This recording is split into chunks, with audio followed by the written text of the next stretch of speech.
Piny oyuso kod kuyo kaluwore kod tho mar mama Phoebe Asiyo mabende en mama ma osetelo kendo osekedo ne piny Kenya okenge mopogore opogore kamoting'o telo mar joma mine piny ka kaachiel koda pinje mamoko. Bende osetelo e weche mag tego somo mar nyathi manyako kod nyathi mawuoyi.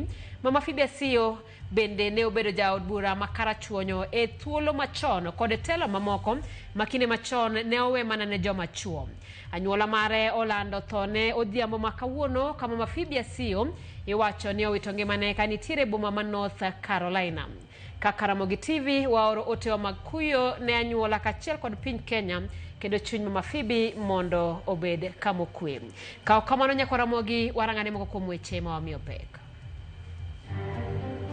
Mane jaod bura machon ma karachuonyo mabende nyinge ni e historia mar lokruok mar Kenya mama Phoebe Asiyo owito ngimane. We still have 3 out of 10 grade 6 learners not being able to read and comprehend a grade 3 story. Report mar Usawa Kenya yango ni rang'iny mar somo e pacho ka ni piny kathoth skunde sekondar mag junior onge gi jopuonj molony. Students we are almost approaching exam. The students oknyal biro for preps, students oknyal biro for dons. Recently, around 5 boys nolony duk modok utegi gi boxers. Jopuonje mama wego Polytechnic ondiko ne migawo mar arita ka ywak e wi rochruok mar arita nyaka nyocha wang' tesendo bila mama wego.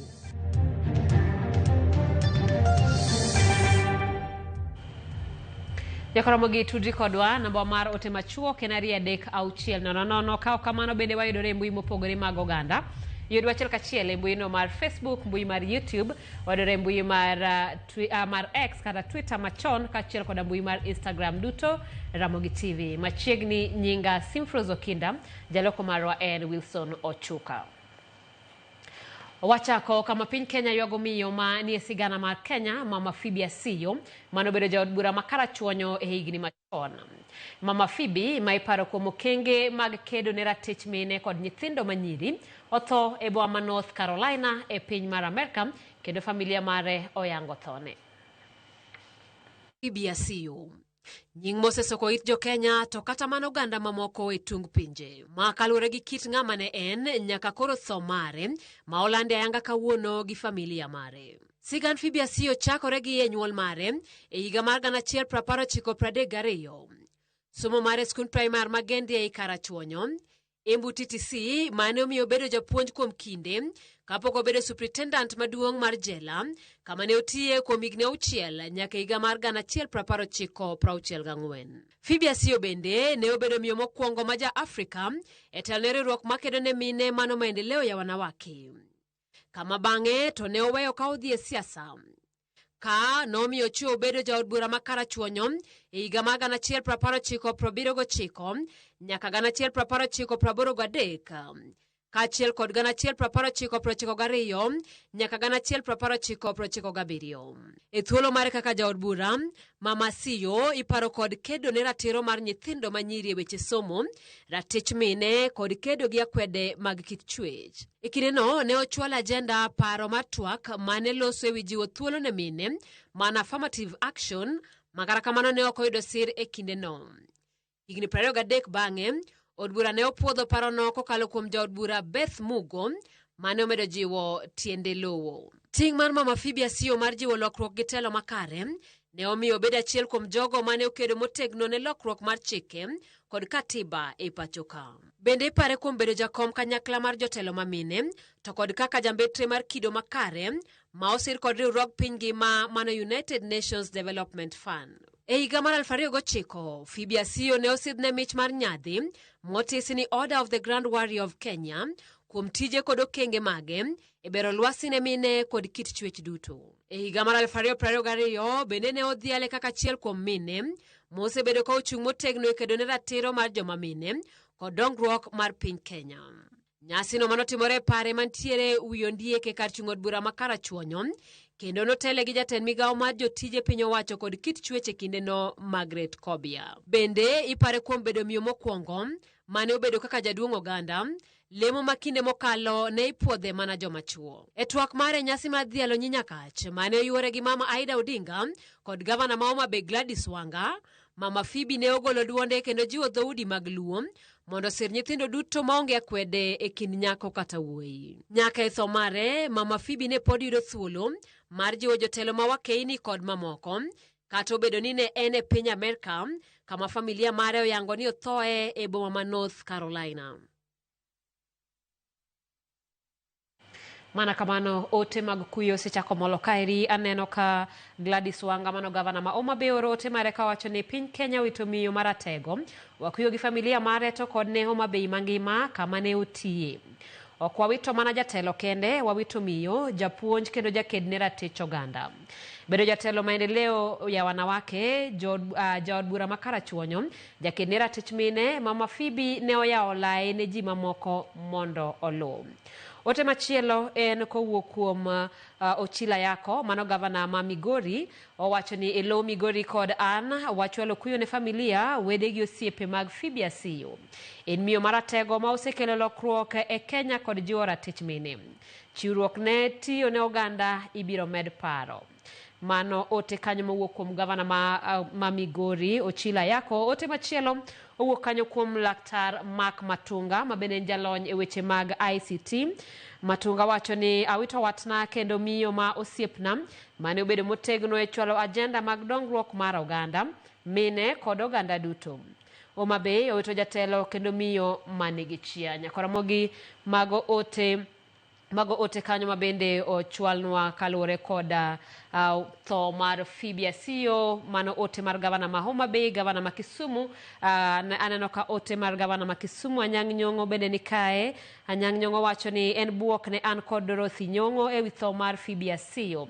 Osebedo ng'ama nigi nengo kendo jajipo e ngimawa. Ber mane okele siasa kod dongruok mar pinywa osendiki e sigandwa kendo biro bedo rapar ne nyithiwa. Wakuyo gi familia mare. Mano kanyo ote mar gavana ma Kisumu manongire Anyang' Nyong'o. Kanyoero nyakoromogi chuny Phoebe mondo obed kamokwe. Wadhi nyime gi weche manyien. Jumbe ariyo nyaka ne wang' tesendo bila Mama Wego e kaunti ma Homa Bay. Jopuonjre mag kar tiegruok Mama Wego koro ywago chal mar arita magikoni medo rochore e gwengego.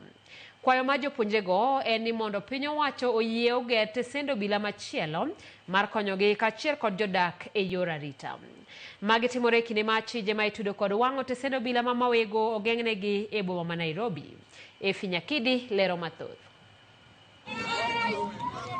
Tarik 3 dwe mar 7 higani e kaunti ma Homa Bay, ringre rawera kendo japuonj Albert Ojwang' nochopo e gwenge Mama Wego ma kowe dalagi. Rawere kod jodak nowuok oko kar kwan-gi kendo ting'o ringre mare ka gikadho tesendo bila Mama Wego nyaka dalagi ka koth. E kindego mach nomuoch kendo wang'o tesendo bila Mama Wego. Jumbe ariyo tok matimore, jopuonjre mag kar tiegruok Mama Wego ywago rochruok mar arita e alworano, ahinya to e kindegi ma giikore ne timo penj margi. Kaluwore gi jatend jopuonjre kar tiegruokno Ephraim Mweri, nitie jopuonjre mosema gigegi kaka simbe mag ong'we yamo, chal moseroch ahinya chenro mag somo. For the duration nyaka ne police station bed maonge mawego nyaka sani.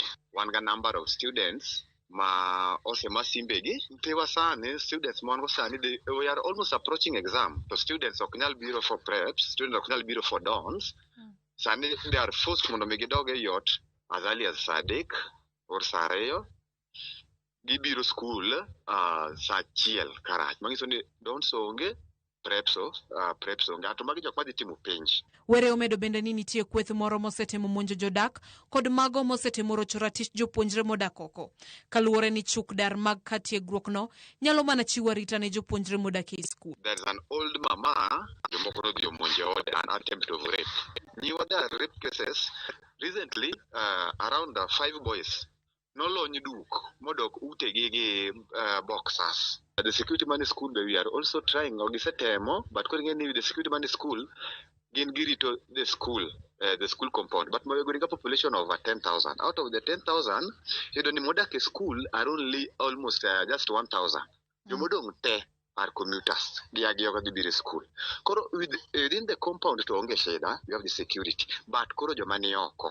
That is the problem. Rochruok mar arita e gwengego nochuno were kawo ting' mandiko ne jagoro mongirore migawo mar arita Raymond Omolo. E yote mari, were koni jodak kod jopuonjre osebedo kakale matek wera ni nitie kweth moro e gwengego mabuogo ji kaluwore ni onge arita makare. Bende okwayo mondo mi piny owacho ogernegi tesend obila kaka yor konyo bero chal mar arita e alwora ma Mawego. Motelo ne ma, ne giromo kod jaod bura mar Achuonya Dipo Kuome ma manyo kenge mag bero arita mar Mawego. We've tried. On Monday, the student council nawadhi nyaka ka Honorable Mheshimiwa Dipo over the same security issue. Nwarado kode, we talked. So maybe embe poduri to mana allocation mar CDF mondeka chak process mar gero police station. Kata ka nyalore to kata mana police mani kindugo obio team patrol at some other given intervals gotieno no kende. Meanwhile ka poduri to mondo team allocation ama mondo process mar chako gero police station manyien ochakre. Nyaka sani, nitie achije moko 8 manosechwal e doho makahawa kitudo gi giteyo mach kendo wang'o tesend obila no endo ma Mawego. Achijego nosomne gi ketho ting' 3 moting'o monj mar njore, tim kwero mar wang'o tesend obila kod ketho mwandu piny owacho.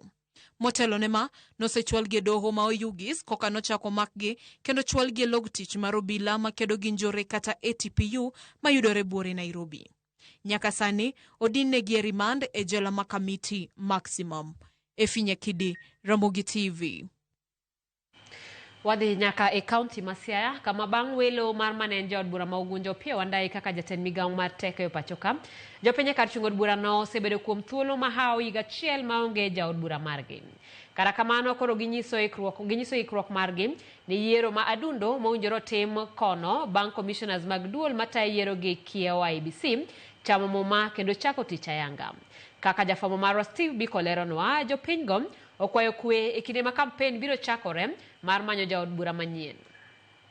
Od bura ma Ugunja nodong' nono tok jatend piny William Ruto walo mane en jaod bura makono Opiyo Wandayi kaka jatend migawo mar teko e sirkal man Manywanda higa mokalo. Jopiny kar chung' od bura no wacho ni gisebedo kod fuok kalore kod onge mar jatendgi gino mosethiro chenrogi mag dongruok ahinya te sekta mar ohala mane jaod bura machon keti omenda mar bugo ohala. Okwawinj maber nyaka nyowa chak bedo maonge MP. Kinde manene wan kod MP nitie kaka Honorable Mr. Opiyo intellectual mawon mogo ne miyo wagagi moro kaka wan jo ohala nitie kaka Opiyo nene bugo wagagi moro kata twaoli ohandwago. To nyaka nyo koro wabed maonge MP okwan maber ahinya. Kata mna koka yuto koni waneno ko handu opodho okwanyali yude gimoro mwanyalo bugo go ohala kata mna koka liete ka ng'ato nigi sida kaminyalo ringo kichome onge. Wasebet aminga kawa onge jatendwa manyalo dhi ochoro weche magwa machandowa malo kucha. To nyocha wabedo kod mor sana kwa winjo no oseyier duol matayo yiero IEBC. Bang' commissioners mag duol matayo yiero gi kiewo IEBC chamo muma kendo chako tich ayanga. Jodak ma Ugunja koro kwayo duolno mondo luong yiero mapiyo mar reso gi midhiero mar dak maonge jaod bura. Yiero awadwa ni kolewa inya to bed 3 months kalure kod kaka nyose yier jatelo mar IEBC. E kinde no negi kwayo kwe seche ma kampen biro chakore mar manyo jaod bura manyien. Koro sani nyose yaun wanyalo yiero MP marwa ma Ugunja constituency.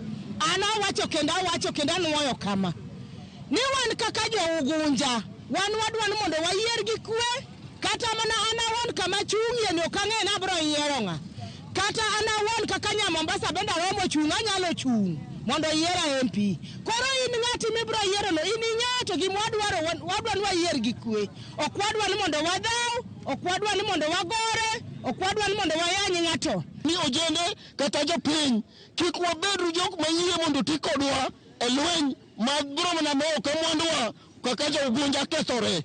Omiyo kaweyo gi mano to en ni wadhiuru yiero gi kwe. Ewi mano gioro te ahinya to ne josiasa mondo kichre gi chien mar miyo gi thuolo giwegi mar yiero jatelo manyalo tiyo negi e yor uyanga. Akwayo jotendwa mantiere e gwengewa ma Nyanza kik gidonjre e yiero ma Ugunja. Gimi jo Ugunja thuolo mondo jo Ugunja oyier ng'at ma gihero gi chunygi. To weche mag chuno ji kod jotelo wan kaka jo Ugunja watamre. to warangru jatelo manyalo tiyonwa maber, ok jatelo mosiewonwa ni ema otinwa, nikech wan ema idwaro ni mondo wan ema wadwaro mondo tinwa, ok wadwaro mondo watini jopiny. Omiyo ka medo siro kuom weche mag IBC moseyier mondo mi obi okonywa ka, yieuru mondo mi ng'at ma jopiny oyiero mokalo mano ng'ama oland. Kombor bura ma Ugunja oseywayo jochung' mohewa 6 ka giduto giikore mar biro rakore debe ponono IBC oluongo yiero. Steve Biko, Ramogi TV, Siaya. Jatend migawo mar omenda John Mbadi ogolo siem ne duol mochung' ne yiero pacho kae mano IEBC mondo we ng'aw nengo bago yiero. Mbadi wacho ni garama mar yiero maduong' ma pacho ka ni malo kipimo kod pinje mamoko nikech IEBC ok osedino rode mag tiyo marach gi omenda. Kaka jafwambo marwa ma siasa Chris Owino leronwa, yiero ma pacho kae ni malo moingo nyaka pinje mosedongore kaka piny mar Ingereza kod India. Higni ariyo motelo ne yiero maduong' mar 2027 mbaka ewi nengo mar bago yiero pacho kae ochier kendo. Maonge mbalo wang'e kata muonyo wach, jatend migawo mar omenda John Mbadi owacho ni ochopo kinde ma jo Kenya nyaka chomre tir kod duol mar IBC ewi gima omiyo gitiyo kod omenda makore lach e bago yiero maduong' kipimo kod pinje ma oko. I know IBC is complaining, but we are also telling IBC they must be efficient. The cost of election in this country is too high. So they must be efficient. There are things that we are, you know, we did this with examination. We got a list from the ministry initially, from Kenya National Examination Council, honorable members, to approve for national examination. And the Kenyans, so people were making noise, we have not provided money. We were doing a lot of work on the background. And we rejected that list. It was over 6 billion for items. Later, that has since been revised to below 4 billion. We have almost like saved 50% just by asking tough questions around administration of examination. Enyim komiti mar od bura mochung' ne chike dwe mar achiel higa mokalo, IBC ne okwayo bilion 57 mar timo ikruok ne yiero maduong' mabiro. Mae en medruok mar bilion 12 kipimo kod yiero maduong' mokalo ma IBC ne otiyo kod bilion 44. Mbadi wacho ni achiel kuom rode ma IBC osebedo ka tiyogo e nyiedho oganda jo Kenya osuru mathoth en nyiewo gige yiero manyien bang' higni 5 kata odoko ni moko kuom gige yiero makamago nyalo tiyogo kuom higni 10. We are going to ask IBC questions. There are things that you buy and you don't dispose immediately. Why do you buy them in every electoral cycle you want new things? Even ballot boxes. These things, even though they looked, who is fighting with them? Achiel kuom gigo mamiyo nengo yiero pacho kae ni malo en nengo mar kalatas mar goyo ombulu. E yiero maduong' mar 2017, piny Rwanda ne obago yiero maduong' e nengo mar milion 761 ka kalatas achiel mar goyo ombulu ne en siling 112. E piny Uganda, kalatas achiel mar goyo ombulu en siling 1,400 e kinde ma kalatas makamano e piny Zambia en siling 600.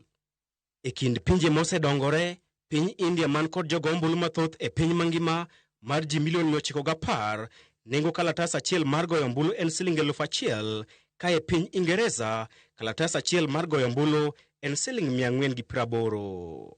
Mbadi osingo mar keto tend IBC manyien motelne kod Erastus Edung' Ethokon e orindi maliet ewi thung'o jo Kenya kod osigo mapek mar bago yiero.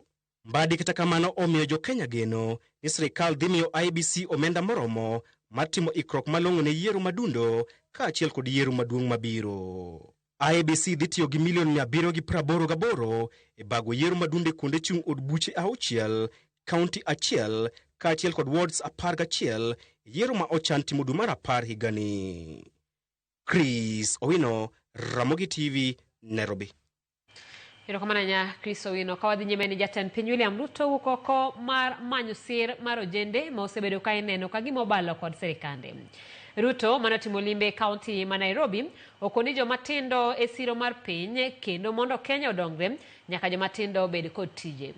Ruto koni wuok tich manyien ojende ma Nairobi dhi chako tije mag lwedo kaka yweyo aora ma Nairobi, kazi mtaani kod tije mamoko. Walter Nyambaga ni kod mathoth. Waswahili wanasema hayawi. Manandala achiel bang' temo thiedho kama lit manyom miyo en kod pogruok e kod kanise paro. Jatend piny William Ruto othinyore oko mar temo lombo jende mobalo kod sirikande mondo yuchak uchiem kode e tawa achiel. Nchi hii vijana hawawezi kupata ajira kama kuna fujo. Vijana hawawezi kupata ajira kama kuna vita. Tunataka amani ndio tuweze kupanga mambo ya maendeleo ya taifa letu. Bwana. Tuko pamoja? Mimi nawauliza vijana. Vijana hoye. Vijana mnanisikiza? Vijana mnanielewa? Nawauliza kwa unyenyekevu. Sawa sawa? Ruto maniomolo Embakasi East kar jot ma Kayole e gwenge mag Soweto, Dandora, Lakisama e kinde mamoko. Okoni eno jana namba 1 madonjore kod ojende pachoka e kendo nyako yud duoko mar midhiero mokwako jo Kenya ni mar ojende dwaro tije mochune nyako chiw. Kuna vijana mimi napanga kwa climate works. Kuna vijana mimi napanga ajira kwa affordable housing. Kuna vijana mimi napanga kwa ajira kwa digital jobs. Kuna vijana mimi nawasaidia kwenda kufanya kazi ng'ambo. Mimi nawauliza, tafadhali tusikubali viongozi ambao hawana msimamo, viongozi hawana mpango, viongozi ambao hawana sera watuharibie Kenya yetu kwa kupanga mambo ya fujo. Mageti mrema thuolo machuok tok ka Ruto ochamo chiemb chuny kod jodolo kar jot mare e kendo sani modho divai kanyakla kakoro maino mare en menyo yudo sir mar ojende moko ne nyalo konye gero chumi mar Kenya to mana ka okelgi machiegni. Vijana mnanisikia? Sasa nimemwambia waziri pamoja na PS wangu hapa, kwa sababu hii mpango ya climate works sasa imeshika kasi na tuko na contractor na tuko na vijana wa NYS. Wale vijana 20,000 wanafanya kazi climate works. Nimesema hivi, kuanzia Jumatatu, kuanzia Monday, Jumatatu tunaongeza vijana wengine 20,000 wa kufanya hii kazi. Mwenye macho ambiwi tazama. Sawa sawa. Hapa Embakasi East, nataka munisikize. Hapa Embakasi East, barabara ya aviation mpaka Fedha, barabara ya Tasia, barabara ya Mihango bypass link, barabara ya kwenda kule Gate B, kule Nyayo Embakasi. Hizo zote zitafanyika, kazi inaanza kwa wiki 3. Kaka yorogwetho gi chino yuo kod kede, Ruto owuok to musuo kod kwith maketo sirikal tesre, nyowetio marach kod ojende e yor sondo gi kendo choro gi ng'anyo. Ruto osiemo josiasa makamago kendo koni gibiro mote badgi. Wale ambao wanasema ya kwamba vijana waende wafanye fujo, wao wenyewe walete watoto wao waende wafanye fujo. Kweli ama si kweli? Hawa viongozi mimi nataka niwaeleze hawana mpango na tutawashughulikia. Walter Nyambaga, Ramogi TV. Chenro mar chiwo neno kotenore kod nek mar rawera Rex Masai odhi nyime do ma Milimani ka obila mochung'ne timo nonro makamano Tiberius Ekisa owacho ni ok ong'eyo obila Isaiah Muragiri. Ma kaluwore ni ong'eyo apisas duto mochung'negi kendo Muragiri ok en achiel kuomgi. Efi Nyakidi lero mathoth. E doho ma Milimani buore Nairobi, obila Tiberius Ekisa nochopo machiwo neno mare kotenore kod nek mar rawera Rex Masai. E kinde manochiwo neno, Ekisa otamore kendo wacho ni ok ong'eyo obila Isaiah Muragiri ma en achich mitudo gi chwado lisasi kendo nego Rex Masai tarik 20 dwe mar auchiel higa 2024. Ekisa nolero ne doho ni ong'eyo apisas duto 108 mochung'negi wirani gibedoga kod romo juma ka juma. I do not know about that unit because Alpha Mike is not from Central. And if there is that case, then it must be a uniformed team that I'm not privy to. Eneno mare e kisa nomedo ni odiochieng' manochwade Rex Masai gi lisasi nochuno medo kwano bila nyaka 45 kowuok 24 mane nie tich chieng'no. Muragiri ne ok en achiel kuomgi. You said there were 24 officers. Ordinarily. Yes. How many did you deploy at the parliament?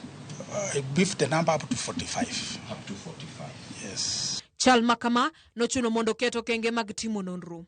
Okenge go noting'o rango pichni mag wang' dede, rango kanyo manochwade Rex gi lisasi, kachiel kod loso gi joneno.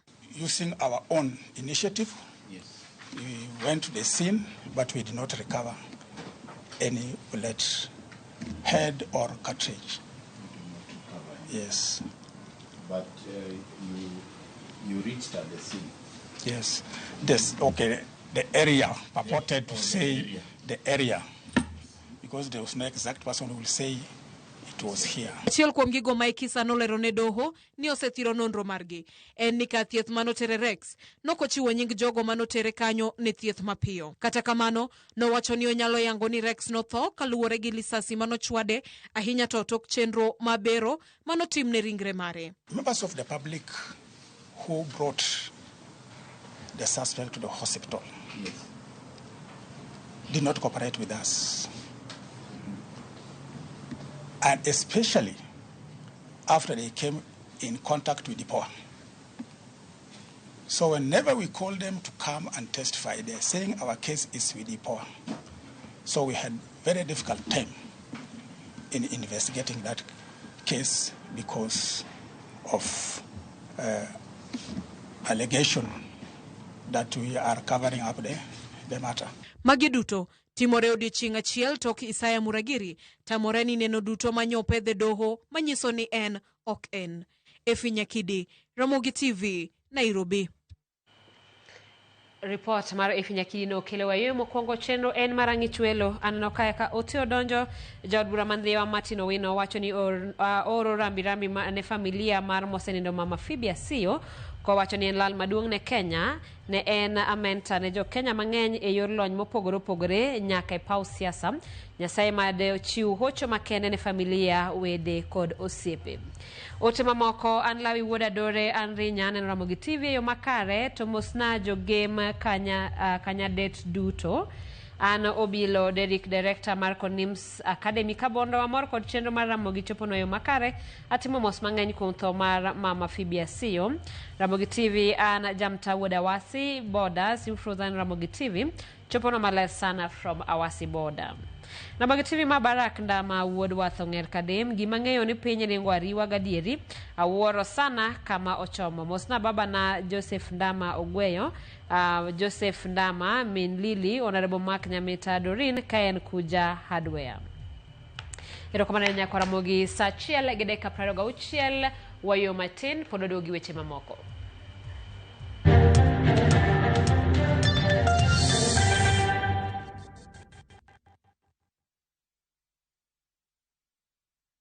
Introducing Wigo, your trusted ride. The ride with the most reliable, verified, efficient and transparent drivers. With fabulous cashback incentives for passengers, each trip on Wigo feels like an upgrade. Download Wigo from Play Store or App Store or SMS Wigo to 20425 and ride with confidence. Wigo, let's go.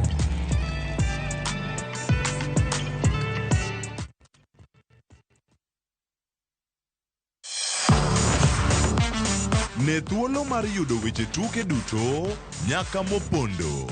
Mbaka makende mag jotugo kendo mag jomolony weche tuke. Can you believe it? Magite yudore chenro mar paw tuke. The 4.84 kilometers. Nonro matut kod gigo matimre manyien mag tuke duto mawuok e piny mangima. Tudri kodwa ngeso ka ngeso Ramogi TV. Kochakore saa 8 odiechieng' ka wami gik motimore paw tuke.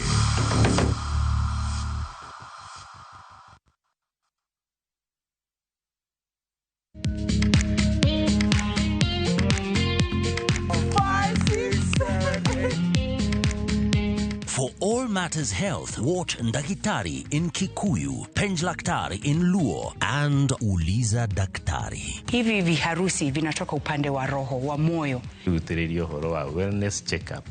Tafadhali enda uone daktari bingwa ya mama. To milk ni emokano nafas. Get more episodes of these informative shows on View Sasa.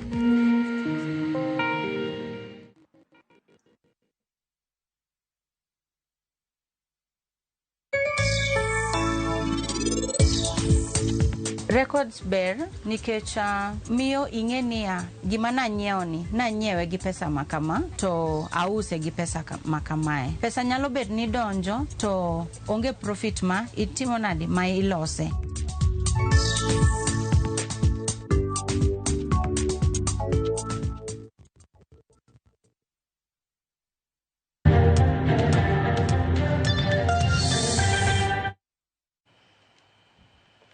Machiegni kendo koko ne wuok e dala jaod bura ma Naivasha Jane Kihara odhiambo makawuono ikine mana apisas mag okwach kich ne ochopo kanyo mar make. Apisas go ne oluoro dala jatelo no gino mane ochune ong'ad bura mane en go gi johera mage.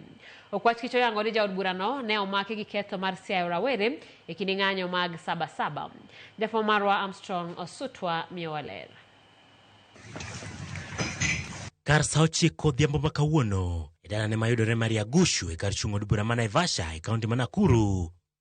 Maromo apisas 20 mago kwach kich ka omakore kod mago bila ne oloro od jaod bura ma Naivasha Jane Kihara ka girito jaod bura no mondo tiek romo mane obago gi joherane. Ofisi ya kule chairman pamoja na ofisi yako. Bang' thuolo machuok kende, romo no ne ong'adi gi e kore kapok ne omak jaod bura no. Apisas go ne wuok kod jaod bura no achiel kachiel nyaka tesendo bila ma Naivasha kama ne odin ne jatelo no kuom kinde machuok. What can it be? Mimi sijaingia police station maisha yangu yote. Sijaandikwa kwa hiyo kitabu. Na mimi si pastor. Ile nasafanyanga ni siasa. So wacheni twende tukasikie mbele.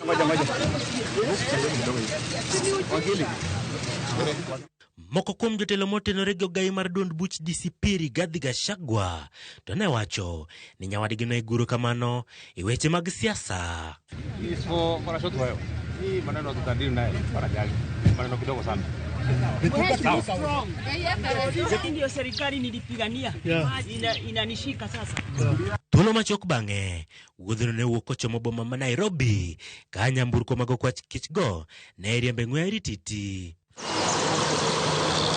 Kihara igeno ni biro chwale log tich mar okwach kich otieno makawuono kama igeno ni obiro ndiko e dhoge kapok otere doho tich abich okinyi mar chiwo dok e bura momakne mano motenore gi siayo jopiny e kinde ng'anyo mokalo. Jotelo mamoko motenore gi Gachagua kama oting'o jaod bura ma Manyatta gi Tonga Mukunji, kijana machachari Peter Kinyanjui mong'ere kaka Wanjiru kaachiel kod Wanjiku Thiga duto sekale midhiere kinde machuok mokalo ka idonjonegi gi ketho mag njore.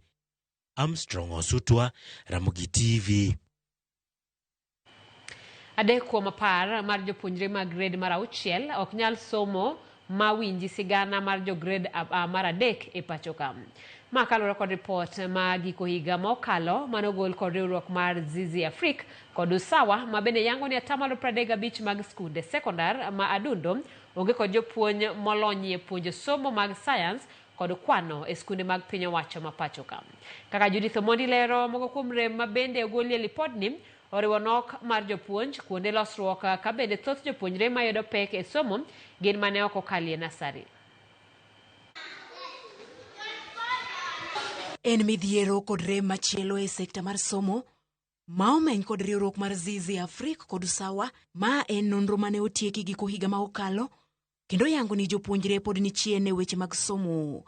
Ripodni ma oketa yanga e nyasi ma otelie kod Safaricom oyango ni 3 kuom jopuonjre 10 mag grade mar 6 ok nyal somo mawinji sigana mar jo grade mar 3, bende 4 kuom jopuonjre 10 mar jo grade mar 4 pod ok nyal somo sigana mar grade mar 3 kata bed ni lek mar 100% transition to koni ok ginyal nuoyo class.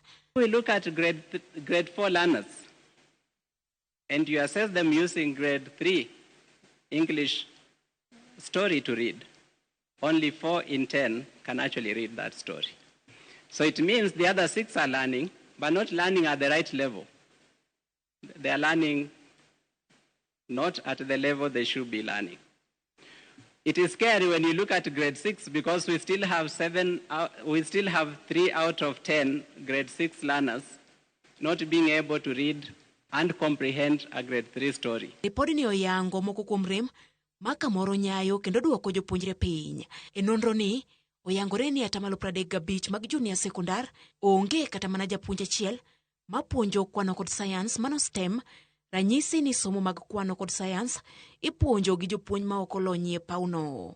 Thoth jopuonjre ma ok tim maber e klase manyime gin jopuonjre mane ok okalo e nasari, gino makoro bende kelo penjo kaka piny owacho rido kendo keto jopuonje somo mag ECDE.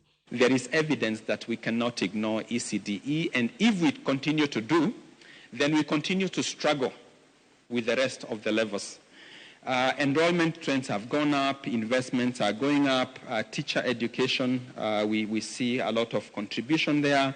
The ECDE centers have increased, and key drivers here include policy and investment in infrastructure.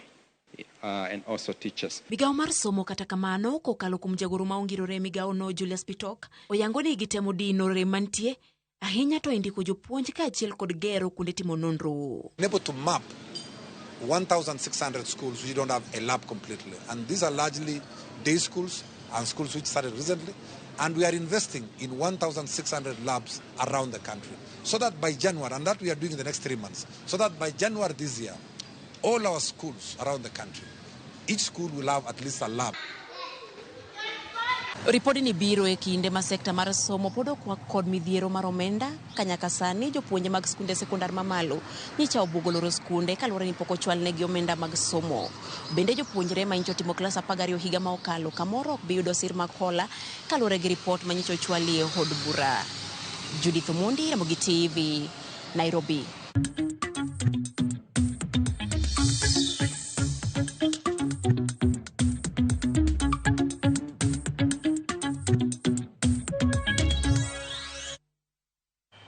Imesoma weche mag ohala ni en fungruok ne jopur niang' bang' do chungo kuom kinde chik manyocha ogol gi board matayo sekta mar sukari mano Kenya Sugar Board mar chungo chenro mag rego sukari kuom dweche 3. Doho ma Busia okawo okang' mar chungo chikno kapod iwinjo bura ma ochwal gi jopur niang'. Kenya Sugar Board nyocha ochiwo milome ni niang' obedo manok kendo chunogi mondo kembe mag sukari olor tijegi kuom dweche 3. Justice William Musyoka ochiwo thuolo ne jopur mondo chwal ng'ur margi e ndara 5 kod ndara 7 ne joduok penjo mondo opedh duoko maggi. Jopurgo oloso bang' yudo fungruok makamano. Which effectively means that the miller companies can now resume processing sugarcane and collecting mature sugarcane from farmers. We are also urging the Kenya Sugar Board to comply with the court orders that have been given, and the millers also to comply with the orders and continue processing the matured sugarcane of the farmers. The stay order is an interim order that goes on until when the case is heard. But in the interim, we expect that operations do continue as usual. And today, I want to thank the High Court for granting the farmers an opportunity again to continue with their farming activities of sugarcane, being our main cash crop. And we as farmers of sugarcane here in Busia, and if the factories are closed for the next 3 months, we shall have a very big problem financially.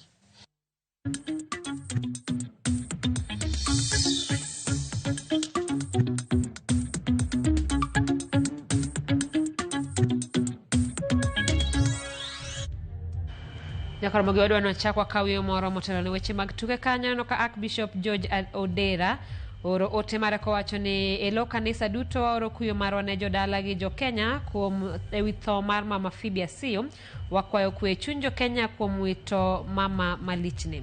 Nyakaramogi wadhi e yueyo matin wadogi weche mag tuke.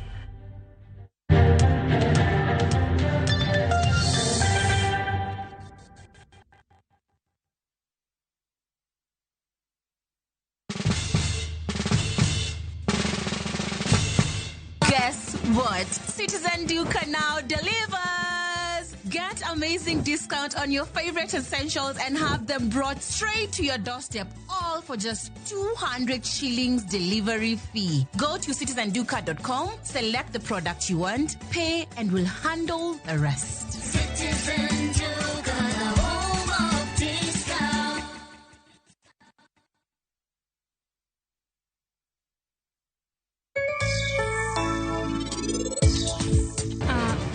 Ini dhi kanye bang' kiseweya duka kano?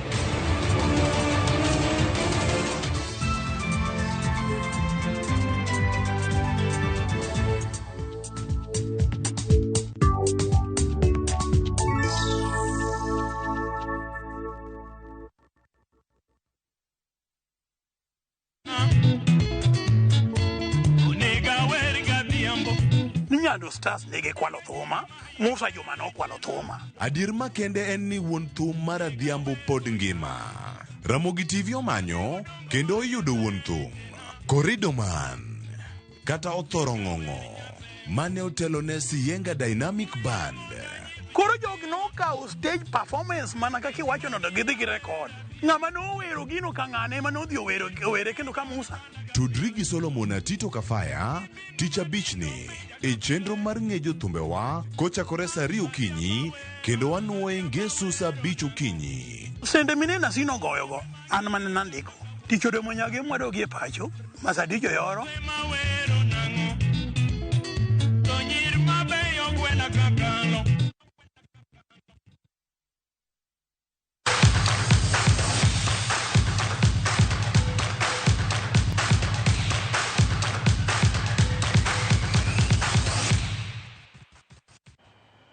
E paw tuke ni jaloch mar mita 100 e Afrika Ferdinand Omanyala oyudo mich mar Toyota Hilux kowuok kuom kambi mar Toyota. Kambino owacho ni nyamburko no dhi konyo Omanyala e wuodhene e kinde duto ka oikore ne tuke mag laro simbo mar